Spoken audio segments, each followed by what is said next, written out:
আগামীকাল নির্বাচন আমরা সুস্থ এবং সবার শান্তিপূর্ণ যেন নির্বাচন আমরা ভোট দিতে পারি, প্রশাসন যেন সেভাবে কাজ করে। শেরপুর ৩ ১৪৫ আসনের উপনির্বাচনে প্রার্থী হচ্ছে ৩ জন, ধানের শীষ, দাঁড়িপাল্লা আর কাস্টমার। তো এখন পর্যন্ত নির্বাচনের কোনো ধরনের যে দুর্ঘটনা বা কোনো হানাহানি এরকম ধরনের কোনো ঘটনা ঘটেনি। সব দিক থেকে মনে হচ্ছে খুব সুষ্ঠু এবং সুন্দরভাবেই নির্বাচন পরিচালনা হবে। এখন পর্যন্ত আমরা যতদূর খোঁজ খবর নিয়ে দেখলাম যে সব দিক থেকে প্রশাসন খুবই গুরুত্বের সঙ্গে নজর দিয়ে সব কিছু পরিচালনা করতেছে। কোনো ধরনের এখন পর্যন্ত কোনো সমস্যা হয়নি।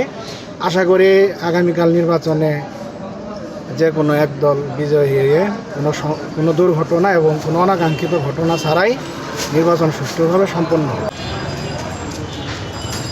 হয় নাই, কিন্তু এখন আমাদের উৎসব মুখর একটা নির্বাচন হওয়ার কথা ছিল, তার জন্য হতে পারে নাই প্রার্থী মৃত্যুর কারণে। কিন্তু এখন ৯ এপ্রিল আমাদের নির্বাচন হবে।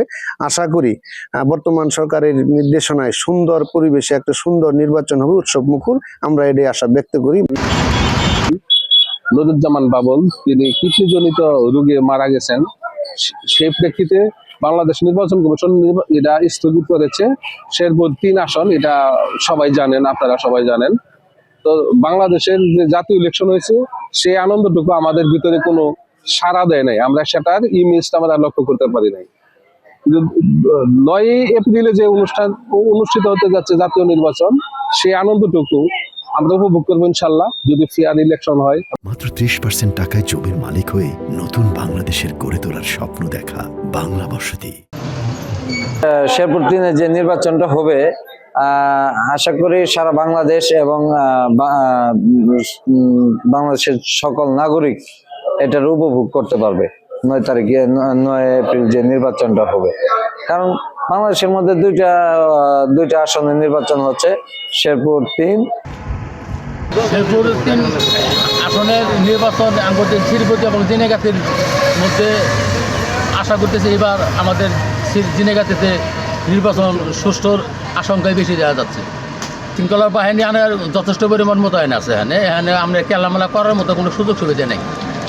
কেন কেউ যদি আশা করে যে তুই একটা ভোট মেরে নেবে, সেটা সম্ভব না, কারণ প্রশাসন প্রচুর আছে। সেই জন্যই মনে করেন আমরা আশাবাদী এবার সুষ্ঠু নির্বাচন আমরা সুষ্ঠু ভোটটাই হবে।